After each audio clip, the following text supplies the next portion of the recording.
मयुरी, अजून तयार झाली नाहीस का? अहो फक्त 2 मिनिटं थांबा, आत्ताच आपण जाऊया. तुम्ही पण ना किती टेन्शन घेता. अगं नाही मयुरी, तसं नाही. आईला वाईट वाटेल आणि मला ऑफिसमधून यायला आधीच उशीर झाला आहे. तुम्ही पण ना नेहमी तेच बोलत असता. जर वेळेत पोचलो नाही तर आई ओरडेल. ऐकावं मलाच लागेल. ठीक आहे, लवकर आवरते. दोघं पटकन गाडीत बसून घरी पोचतात. लाल रंगाच्या साडीत मयुरी खूपच सुंदर दिसत होती. घरी पोचल्यावर नितीनने दरवाजाची बेल वाजली. निकिताताईंनी दरवाजा उघडला. समोर मुलाला पाहताच त्यांच्या डोळ्यात चटकन पाणी आलं. नितीन त्यांच्या पाया पडतो. काय ग आई, पुन्हा इमोशनल झालीस? बाबा कुठे आहेत? नितीन, बाळा ते बाजारात गेले आहेत. थोडंसं सामान आणायचं होतं, ते बघ आलेच. पाठीमागे उभे असलेले प्रवीणराव दिसतात. निकिताताई त्यांच्या दिशेने बोट दाखवतात. नितीन वळून वडिलांच्या पाया पडतो. कसे आहात बाबा? मी एकदम मस्त आहे रे. तुम्ही दोघं कसे आहात? पाठीमागे उभी असलेली मयुरी हे सगळं शांतपणे पाहत होती. नंतर तीही वाकून सासू सासऱ्यांच्या पाया पडते. प्रवीणराव भरपूर आशीर्वाद देतात, पण निकिताताई मात्र निशब्द. मयुरीला त्यांचं आश्चर्य वाटलं नाही, कारण तिला अपेक्षाच नव्हती. निकिताताईंच्या मनात एकच सल होती. नोकरीच्या निमित्तानं नितीन मुंबईला गेला आणि त्याचं खापर फोडलं गेलं, ते मयुरीवर. आई वडिलांपासून एकुलता एक मुलगा दूर केला, याचं सगळं खापर तिच्या डोक्यावर फोडलं गेलं होतं. अरे मुलांना, उभे का आहात? चला ड्रॉइंग रूममध्ये जाऊन बसूया. मयुरी पटकन स्वयंपाकघरात जाऊन पाणी घेऊन येते. सगळे पाणी पितात. नितीन, बाळा तुझं काम कसं चालू आहे? बाबा सगळं मस्त चाललंय. कसलं मस्त चाललंय? बघ डोळ्याखाली कसे वर्तुळं पडली आहेत आणि डोळेही आत गेलेत. इथंच नोकरी करत असतास तर बरं झालं असतं. तिथं तुझी काळजी कोण घेतंय? हा टोमणा मयुरीसाठी होता, कारण तीही काम करणारी स्त्री होती. आई, पुन्हा त्याच गोष्टीवर आलीस. तुला किती वेळा सांगितलं आहे की मी माझ्या जॉबमुळे तिथं गेलो आहे आणि दर विकेंडला तुम्हाला भेटायला येतोच की मी. बरं ठीक आहे, मी काही बोलणार नाही, पण स्वतःची काळजी घेत जा बाबा. आई, आम्ही दोघंही काळजी घेतो आणि आम्ही जिममध्ये सुद्धा जातो. शक्यतो व्यायामामुळे तुला असं वाटत असेल. अगं, मुलं घरी आली आहेत. काही खायला प्यायला देणार आहेस की फक्त टोमणेच मारत बसणार आहेस? निकिताताई उठून स्वयंपाकघरात जातात. मयुरी त्यांच्या मागे जाते. आई, मी सर्वांना वाढते, तुम्ही बसा. मी अजून एवढी म्हातारी नाही झाले. तू बस. तू तर पाहुणी बनून आली आहेस, मी घेऊन येते. मयुरी परत ड्रॉइंग रूममध्ये येते. ती नितीनकडे पाहते. तो नजरेनं तिला शांत राहायला सांगतो. थोड्याच वेळात निकिताताई प्लेटमध्ये नाश्ता घेऊन येतात. चहा घेणार का की थंड घेणार? आई तू बस ग, चहा मयुरी करेल, तू माझ्याजवळ बस, मला तुझ्याशी खूप बोलायचं आहे. निकिताताई मुलाजवळ येऊन बसतात. आई, तू प्रत्येक वेळी मयुरीला वाईट का बोलतेस? तुला माहीत आहे ना तिला किती मेहनत करून एक सुट्टी मिळते आणि तरीही ती घरातली सगळी कामं आवरून थोडा वेळ काढून भेटायला येते. नितीन बाळा, 2 लोकांचं किती काम असतं. आठवड्यातून 1 दिवस भेटून मोठा उपकार करताय कामावर. तर मग पुढच्या वेळी यायची गरज नाही. जेव्हा मुलं भेटायला येत नाहीत तेव्हा रडत बसतेस आणि आता भेटायला आले आहेत तर त्यांच्याशी प्रेमानं बोलण्याऐवजी वाद घालत बसली आहेस. तेवढ्यात मयुरी चहा घेऊन येते. तिला पाहून सगळेजण गप्प बसले. काही वेळ तिथे थांबून दोघं परत त्यांच्या फ्लॅटवर आले. नितीन, आईचा स्वभाव खूप बदलला आहे. त्या तर प्रत्येक गोष्टीसाठी मलाच जबाबदार ठरवतात. तू काळजी करू नकोस, वेळेनुसार सगळं सुरळीत होईल. 1 दिवसाचं टेन्शन आहे, तेवढं दुर्लक्ष कर. नितीन, दुर्लक्ष करायला मी तयार आहे, पण या एका दिवसाच्या तणावामुळे माझा संपूर्ण आठवडा बिघडतो, हे फक्त मलाच माहीत आहे. दुसऱ्या दिवशी दोघं ऑफिसला निघून जातात. लंच टाईमला मयुरी अनिताला म्हणाली, कालपासून मूडच खराब झालाय. काल पुन्हा नितीनच्या घरी गेलो होतो आणि तिथं सासूबाईंनी पुन्हा मन विषण्ण केलं. अगं मयुरी, सासूबाईंच्या टोमण्याला एवढं मनाला लावून घ्यायचं नसतं, एवढं सिरियस घ्यायचं नाही. सगळीकडे असंच असतं. जाऊ दे ना. ऐक, आपल्याकडे प्रमोशनची चर्चा सुरू आहे. नको रे, आता काहीच नको वाटतं. कुठे ट्रान्सफर करतील काही भरवसा नाही. तुझं बरोबर आहे, पण प्रमोशनही तितकंच गरजेचं आहे ना. मला अजून टेन्शन नको आहे. गेल्या वेळी प्रमोशन मिळालं, पण आज तागायत ऐकून घ्यावं लागतं. सासूबाईंना वाटतं मी नितीनला माझ्याबरोबर खेचून आणलं, पण एकदा विचार करून बघ. प्रमोशन झालं आणि तू इथेच राहिलीस तर मोठा फ्लॅट घेऊन सासू सासऱ्यांनाही सोबत ठेवू शकता तुम्ही. सगळं व्यवस्थित होईल. तुला माहिती आहे, प्रमोशन मिळालं की कामाचं दडपण वाढतं आणि सासू सासरे घरी राहू लागले तर घरकामही वाढेल. त्यांच्यासमोर नितीनने काही काम केलं तर सासूंना आवडणार नाही. ठीक आहे, विचार करून बघ. करिअरही महत्त्वाचं असतं. बघते, विचार करते. संध्याकाळी नितीन ऑफिसमधून घरी येतो. नितीन, तुला माहिती आहे ना, ऑफिसमध्ये प्रमोशनवर चर्चा चालू होती, पण मी नकार दिला. पुन्हा कुठेतरी ट्रान्सफर करतील. आपण खूप मेहनतीने इथे सेट झालो आहोत. ठीक आहे मयुरी, अजून काही दिवस असंच चालू दे. मलाही कुठे जायचं नाही. आणि ऐक, मला 1 आठवड्यासाठी बाहेर जावं लागणार आहे. तू या शनिवारी एकटीच आईबाबांना भेटायला जा. तुला माहिती आहे ना, आईंना मी फार आवडत नाही. त्यांना फक्त तुला पाहायचं असतं. माहिती आहे गं, पण जर आपल्यापैकी कोणीच गेलं नाही तर त्यांना काळजी वाटत राहील. ठीक आहे, जाईन मी. शनिवारी मयुरी नितीनच्या आईवडिलांना भेटायला जाते. नितीन आला नाही का? का नाही आला यावेळी? आई, ते हैदराबादला गेले आहेत. कंपनीचं काम होतं, सोमवारी परत येतील. याआधी तर तो मला सांगून जात असे. यावेळी काहीच कळवलं नाही. आई, त्यांचं अचानक जायचं झालं. सोमवारी आले की नक्की येतील भेटायला. ठीक आहे, तू बस, मी चहा ठेवते. मी दोघांसाठी गाजराचा हलवा आणला आहे. आईंना खूप आवडतो ना? पण निकिताताईंच्या चेहऱ्यावर उत्साह नव्हता. त्यांचे डोळे फक्त नितीनला शोधत होते. मयुरीने सर्वांना हलवा दिला. निकिताताईंनी कसाबसा खाल्ला. मुलाची काळजी मनात भरून राहिली होती. काही वेळ तिथं थांबून मयुरी त्यांचा निरोप घेऊन घरी आली. रात्रीचे सुमारे 2 वाजले होते. अचानक मयुरीच्या फोनची रिंगटॉंग वाजली. ती दचकल्यागत उठली. अनोळखी क्रमांकावरून फोन येत होता. हॅलो, कोण बोलतंय? मयुरीने घाईघाईत विचारलं. मी अपोलो हॉस्पिटलमधून बोलतोय. तुमच्या नवऱ्याचा अपघात झाला आहे. कृपया शक्य तितक्या लवकर इथे या. काय? ते ठीक आहेत ना? मयुरीचा आवाज थरथरला. सध्या ते ICUमध्ये आहेत. कृपया लवकर या. इतकं ऐकताच मयुरीच्या डोळ्यातून अश्रू वाहू लागले. हातपाय गाळले गेले. तिने तात्काळ आपल्या भावाला दिनेशला फोन करून सगळा प्रकार सांगितला. काही मिनिटातच दिनेश गाडी घेऊन तिच्या फ्लॅटखाली आला. मयुरी रडतच गाडीत बसली. ताई, तू काळजी करू नकोस. भाऊजींना फारसं लागलं नसेल. पण भाऊजी तर उद्या येणार होते ना? मलाही माहीत नाही. त्यांनी काहीच सांगितलं नव्हतं. केव्हा फ्लाईट घेतली आणि केव्हा मुंबईला आले कळलंच नाही. मी आईबाबांना सांगते. नको ताई, आधी आपण भाऊजींना पाहूया. ते घाबरतील. तुला पोचवल्यावर मी सकाळी आईबाबांना घेऊन येतो. आत्ताच त्यांना फोन करून सांगू नकोस. ते घाबरून जातील. दोघंही गडबडीत हॉस्पिटलला पोचले. कळालं की नितीन एअरपोर्टवरून घरी येताना कॅबचा अपघात झाला होता. डॉक्टर म्हणाले रुग्णाची प्रकृती गंभीर आहे. मयुरीने थरथरत्या आवाजात विचारलं, डॉक्टर साहेब, मी त्यांना एकदा बघू शकते का? आम्हाला त्यांचं ऑपरेशन करायचं आहे. तुम्हाला फक्त 5 मिनिटं भेटता येईल. दिनेश, तू आईबाबांना घेऊन ये, पण त्यांना ICUबद्दल काही सांगू नकोस. फक्त एवढंच सांग की थोडंसं लागलं आहे. दिनेश तिथून निघेला आणि मयुरी नितीनला भेटायला ICUमध्ये गेली. त्याच्या डोक्याला पट्टी होती, पायाला प्लास्टर, हातालाही पट्ट्या. तो वेदनेने विव्हळत होता. मयुरीने डोळ्यातलं पाणी आवरत त्याच्या जवळ जाऊन हलक्याच आवाजात विचारलं, तुम्ही कसे आहात? नितीनने डोळे उघडले. डोळ्यातून अश्रू वाहत होते. माझ्या आईबाबांची काळजी घे. तो कुजबुजला. तुम्ही चिंता करू नका हो, आपण दोघंही त्यांची काळजी घेणार आहोत. आई कुठे आहे? मला तिला दिनेश गेला आहे त्यांना घ्यायला. मयुरीने सांगितलं. वेदनेने नितीनचं पुढचं वाक्य अडकून राहिलं. त्याच्या डोळ्यातून अश्रू थांबत नव्हते. जणू काही आयुष्य त्याच्या हातातून निसटत होतं. दुसरीकडे दिनेश नितीनचे आईवडील प्रवीणराव आणि निकिताताई यांना घेऊन हॉस्पिटलमध्ये आला. त्यांना येताना दुरून पाहून मयुरीने पटकन डोळ्यातलं पाणी पुसलं. मयुरी, बाळा, काय झालंय? कसा आहे आमचा नितीन? मयुरी काहीच बोलली नाही, फक्त ICUच्या दिशेने इशारा केला. निकिताताईंच्या डोळ्यातून अश्रू ओघळले. दिनेश तर म्हणाला होता थोडंसंच लागलंय, मग ICUमध्ये का? मीच सांगितलं होतं त्याला तसं सांगायला, कारण तुम्ही दोघं खूपच अस्वस्थ व्हाल म्हणून. चला त्यांना भेटा, त्यांना तुमची खूप आठवण येत आहे. आईवडील आत गेले. नितीन, बाळा, उठ ना, तुला काय झालं आहे? निकिताताई व्याकुळ स्वरात म्हणाल्या, आई, मी जातोय. तुझी काळजी घे. मयुरीवर रागवू नकोस. बाबा, मला माफ करा.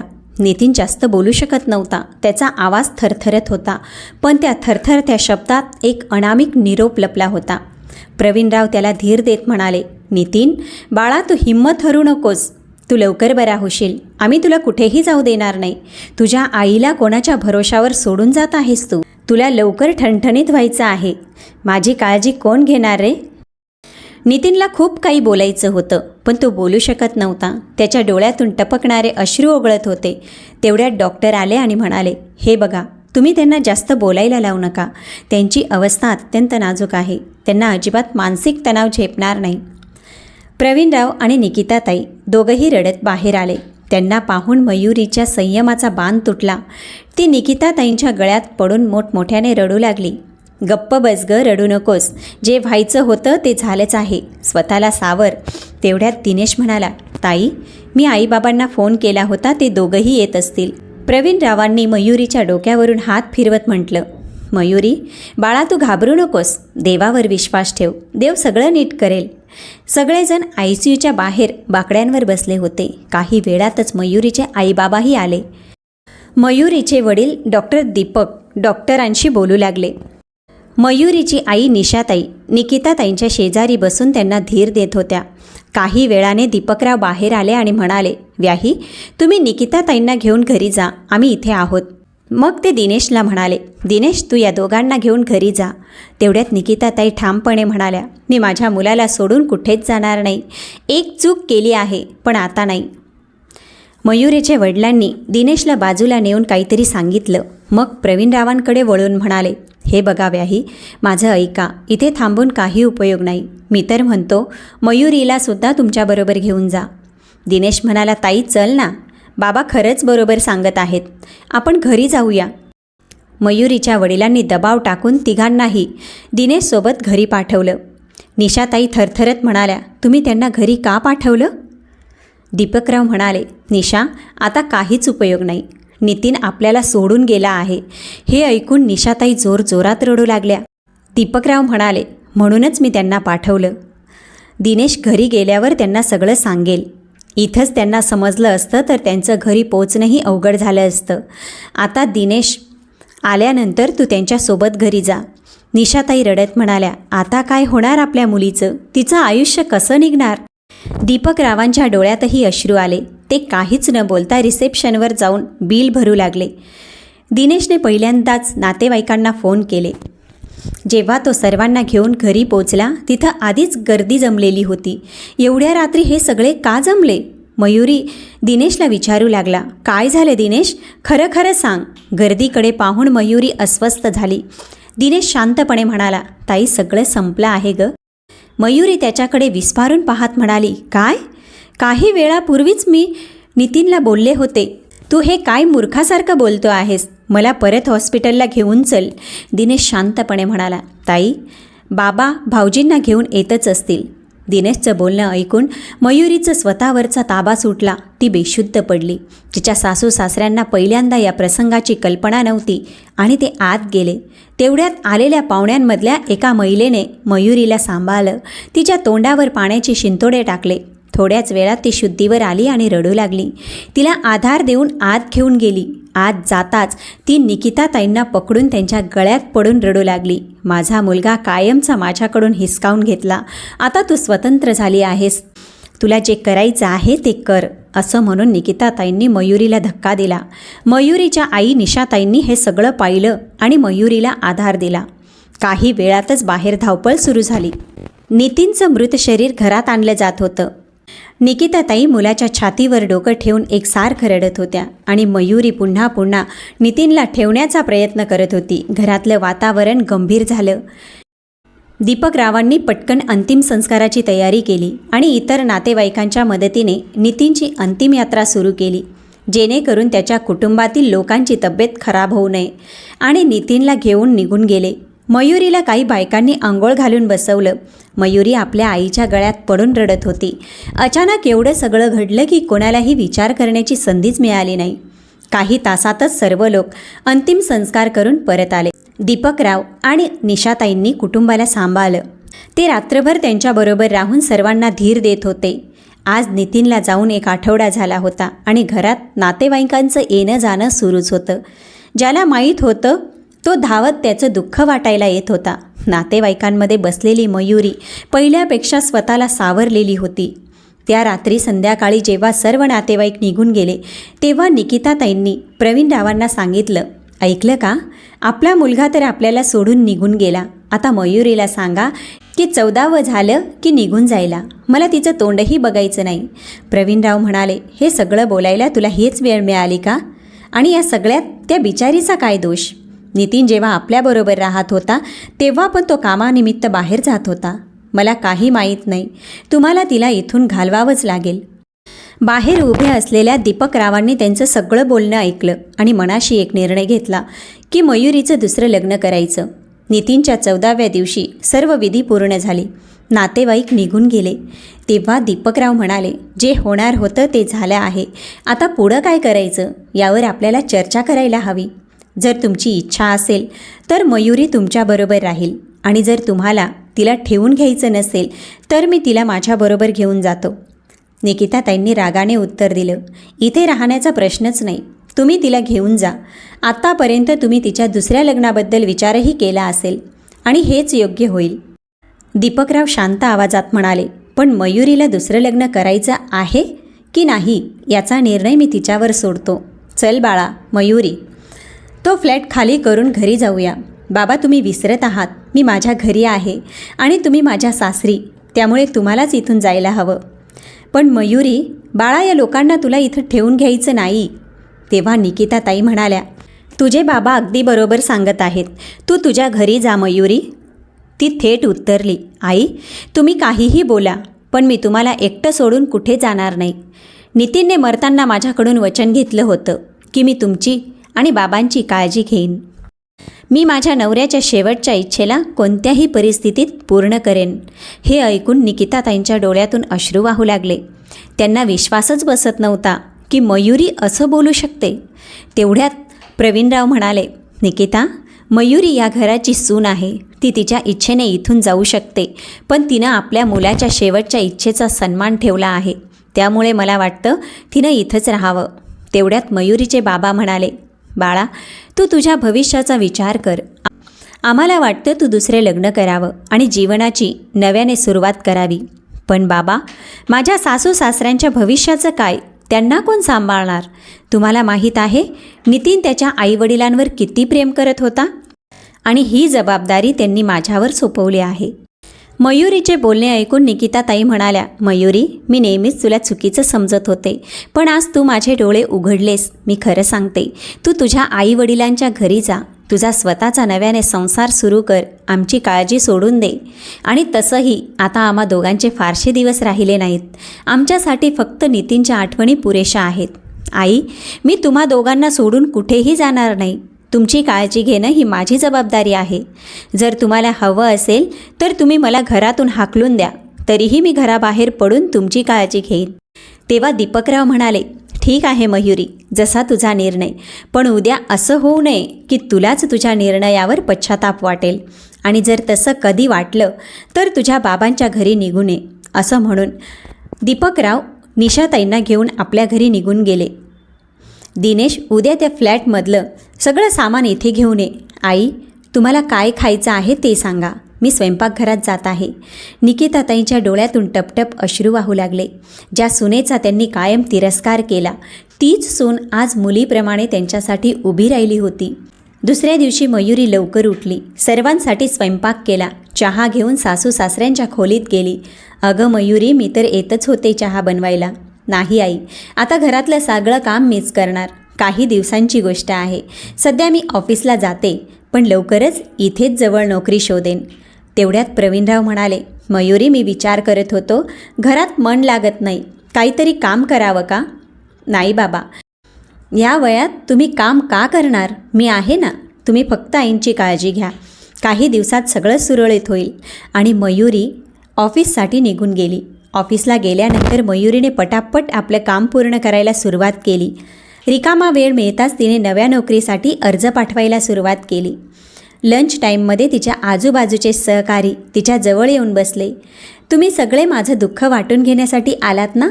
पण काळजी करू नका, मी एकदम ठीक आहे. चला आपला लंच एन्जॉय करू. मयुरीला हसताना पाहून सगळ्यांचं मन हलकं झालं. काही वेळाने मयुरी आपले बॉस ऋषिकेश यांच्याजवळ गेली. सर, मला तुमच्याशी थोडं बोलायचं होतं. मयुरी, मी जर तुझ्या काही उपयोगी आलो तर मला खूप समाधान मिळेल. तू इथे अनेक वर्षापासून मन लावून प्रामाणिकपणे काम करत आहेस. सर, मी आता माझ्या सासू सासऱ्यांसोबत राहते, त्यामुळे रोज इतक्या लांब ऑफिसला येणं मला कठीण होतं आहे. म्हणून कृपया माझा राजीनामा स्वीकार करा. मयुरी, तू हे काय बोलत आहेस? मी यावर काहीतरी उपाय शोधतो. सर, मी तिथंच जवळपास एखादी नोकरी शोधेन, कारण सासू सासऱ्यांनाही वेळ द्यावा लागतो. मी तुझी परिस्थिती समजू शकतो, पण तू आत्ताच राजीनामा देऊ नकोस. मी काहीतरी मार्ग शोधतो. सरांचं बोलणं ऐकून पुन्हा तिच्या कॅबिनमध्ये परतली आणि कामात व्यस्त झाली. 2 दिवसांनी सरांनी तिला बोलावलं. मयुरी, मी सगळी व्यवस्था केली आहे.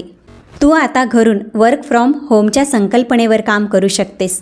गरज पडली तरच ऑफिसमध्ये यायचं. पण सर, हे सगळं इतकं सहज शक्य आहे का? तू त्याची चिंता करू नकोस. आजच तुझा लॅपटॉप घेऊन जा आणि उद्यापासून कामाला सुरुवात कर. यामुळे तुला राजीनामाही द्यावा लागणार नाही. थँक्यू सर, तुम्ही माझ्यासाठी खूप मोठी मदत केली आहे. संध्याकाळी मयुरी घरी येऊन ही बातमी सासू सासऱ्यांना देते. मयुरी, बाळा, जेव्हापासून नितीनचा अपघात झाला तेव्हापासून तू बाहेर जातेस, तेव्हा आम्हाला धास्ती वाटते. तुझ्या बॉसने खूप माणुसकी दाखवली आहे गं. देव त्याला पुढेही प्रगती देवो. काही दिवसांनी एका दुपारी घराची बेल वाजली. मयुरीने दरवाजा उघडला तर समोर सर उभे होते. ती आश्चर्यचकित होऊन म्हणाली, सर, तुम्ही? मयुरी, एक महत्त्वाचं काम होतं. एक प्रेझेंटेशन तयार करायचं आहे. सर, तुम्ही सांगितलं असतं तर मी आले असते. वेळ नव्हता म्हणून आलो. तेवढ्यात प्रवीणराव आणि निकिताताई आले. मयुरीचे सर त्यांच्याही पाया पडले. आई, हे माझे बॉस आहेत. मयुरी म्हणाली, बाळा, संकटाच्या वेळी तू आमची खूप मदत केलीस. बस ना, मी तुझ्यासाठी चहा घेऊन येते. नाही काकू, तुम्ही काळजी करू नका. फक्त काम होतं म्हणून आलो, नाहीतर मी तुम्हाला त्रास दिला नसता. सर, हे तुमचं घर आहे. कामानिमित्त भेट झाली हे आमचं भाग्य. तुम्ही दोघं काम सांभाळा. आम्ही आत बसलो आहोत. काही हवं असल्यास सांग. अशा प्रकारे वेळ पुढे सरकत होता. ऋषिकेश आता कामानिमित्त नेहमी घरी येऊ लागला. आता तो घरातला एक सदस्यच झाला होता. एके दिवशी मयुरी बाहेर गेली होती, तेव्हा आतून आवाज आला, ऐकलं का? मला वाटतं मयुरीला ऋषिकेश आवडतो. आपण त्या दोघांचं लग्न लावून द्यायला हवं. प्रवीणराव म्हणाले, हो, माझ्याही ते लक्षात आलं. तू तिच्या मनात काय आहे ते जाणून घेण्याचा प्रयत्न कर. निकिताताई मयुरीशी बोलत होत्या, पण मयुरी स्पष्टपणे म्हणाली, आई, मी असं कसं करू शकते? मी तुम्हा दोघांना सोडून कुठेच जाऊ शकत नाही. तेव्हा निकिताताईंनी शांतपणे समजावत म्हटलं, मयुरी, आम्ही आमची काळजी घेऊ शकतो. तुझ्यासमोर संपूर्ण आयुष्य आहे. पण मयुरीने काहीही उत्तर दिलं नाही. ती सरळ आपल्या खोलीत निघून गेली. दुसऱ्या दिवशी मयुरी काम करत असताना तिचा फोन वाजला. ऋषिकेशचा कॉल होता. मयुरी, आज एका क्लायंटसोबत मीटिंग आहे. तू माझ्यासोबत येशील का? मी तुला घ्यायला येतो. मयुरीने क्षणभर विचार करून उत्तर दिलं, सर, गोष्ट अशी आहे की जर तुम्ही पुन्हा पुन्हा माझ्या घरी आलात तर माझे सासू सासरे आणि गल्लीतले लोक काय विचार करतील? मला तुमचं मन दुखवायचं नाही, पण तुम्हाला माहीत आहेच की एका विधवा स्त्रीकडे समाज कशा नजरेने पाहतो. तुमचं मन दुखावलं असेल तर क्षमा करा. हवं असल्यास मी राजीनामा देऊ शकते. मयुरी, मी तुझी भावना समजू शकतो. राजीनाम्याची गरज नाही. आपण सगळं काम ऑनलाईनच पूर्ण करू. अशा प्रकारे काही दिवस सरकत गेले. एके दिवशी निकिताताईंनी मयुरीला विचारलं, मयुरी, खूप दिवस झाले, ऋषिकेश आला नाही? मयुरीने थोडा वेळ गप्प राहून उत्तर दिलं, आई, मी त्यांना स्पष्टपणे सांगितलं आहे, इथं यायचं नाही. निकिताताई थोड्याशा आश्चर्यचकित होऊन म्हणाल्या, पण का गं? आई, खूप विचार करावा लागतो. ऋषिकेश सरांचं वारंवार घरी येणं योग्य नाही. उद्या लोक काहीही बोलायला लागले तर? मयुरी, मला वाटतं त्या दिवशी मी जे बोलले ते तू मनाला लावून घेतलंस. माझा असा काही अर्थ नव्हता. मी फक्त तुझ्या मनात काय आहे ते जाणून घेण्याचा प्रयत्न करत होते. नाही आई, तसं नाही. पण या समाजात आपल्याला विचार करूनच वागावं लागतं. पण मयुरी, ऋषिकेशला वाईट वाटलं असेल ना? आई, त्याचा काहीच फरक पडत नाही. वाईट वाटलं असेल तर तो त्यांचा प्रश्न आहे. फार तर काय होईल, माझी नोकरी जाईल ना? निकिताताई गप्प बसल्या आणि वेळ पुढे सरकत राहिला. एक दिवस प्रवीणरावांनी मयुरीच्या वडिलांना दीपकरावांना फोन केला. व्याही, कसे आहात? सर्व ठीक आहे. तुम्ही सांगा, सगळेजण कसे आहात? आम्ही पण ठीक आहोत. पण मला मयुरीबद्दल थोडं बोलायचं होतं. तुम्ही तिला समजावून सांगावं असं मला वाटतं. ती या जगापासून स्वतःला वेगळं करून फक्त आमच्याच काळजीत राहते. एवढंच नाही तर तिने तिची नोकरीही धोक्यात घातली आहे. आमचं काय आहे? नितीन गेल्यापासून आम्ही अर्धवट झालो आहोत. आता जेवढे दिवस उरलेत ते कसेबसे घालवायचे आहेत. पण मयुरीसमोर तिचं सगळं आयुष्य आहे. उद्या आम्ही आणि तुम्ही नसू तेव्हा तिच्या सोबतीला कोणीतरी हवं ना. प्रवीण रावांनी ऋषिकेशबाबतही दीपक रावांना सविस्तर सांगितलं. तेव्हा दीपकराव म्हणाले, व्याही काळजी करू नका, मी मयुरीशी बोलतो. त्यानंतर सगळे मिळून मयुरीला समजावू लागले. पण ती आपल्या निर्णयावर ठाम होती. ती थोड्या रागाने म्हणाली, तुमचं सगळ्यांचं बोलणं बरोबर आहे, पण मी देखील नितीनला एक वचन दिलं आहे. ते वचन कोणत्याही परिस्थितीत मी मोडू शकत नाही. अशा प्रकारे काही दिवस आणखी गेले. निकिताताई आणि प्रवीणराव खूप दुःखी राहू लागले. एके दिवशी दोघांनी गप्पच घर सोडण्याचा निर्णय घेतला. त्या रात्री दोघांनीही एका छोट्या बॅगेत कपडे भरले आणि घरातून निघून गेले. घराबाहेर पडण्याआधी निकिताताईंनी एकवार वळून घराकडे पाहिलं. त्यांच्या डोळ्यातून अश्रू वाहू लागले. त्या भरल्या डोळ्यांनी हळूच म्हणाल्या, असे दिवस पाहायला लागतील असं वाटलंच नव्हतं. त्या क्षणी त्यांच्या खांद्यावर हात ठेवत प्रवीणराव म्हणाले, गप्प चल, आपल्या मुलीच्या भविष्यासाठी थोडं दुःख सहन करावं लागेल. म्हणूनच मी माझं बँकेचं कार्ड, घराचे कागद, फोन सगळं घरीच ठेवून आलो आहे. त्यामुळे ती आपला शोध घेऊ शकणार नाही.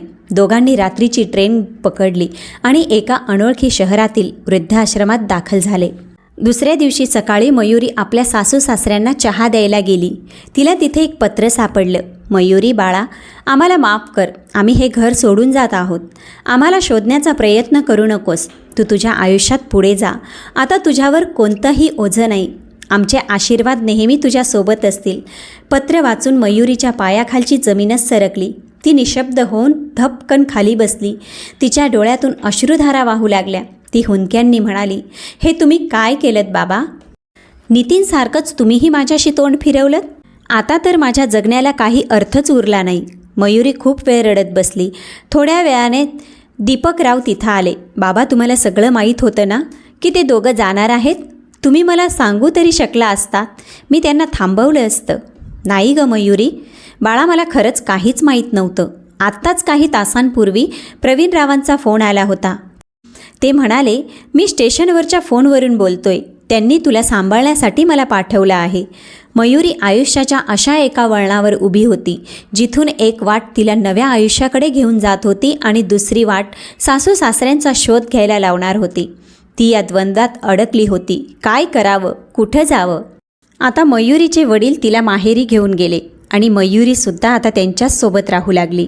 प्रेक्षक मित्रांनो, ही कहाणी तुम्हाला कशी वाटली? आवडली असेल तर व्हिडिओला लाईक, चॅनलला सबस्क्राईब करा आणि कॉमेंटमध्ये ओम नमः शिवाय लिहायला अजिबात विसरू नका. चला तर भेटूया पुढच्या कथेसोबत.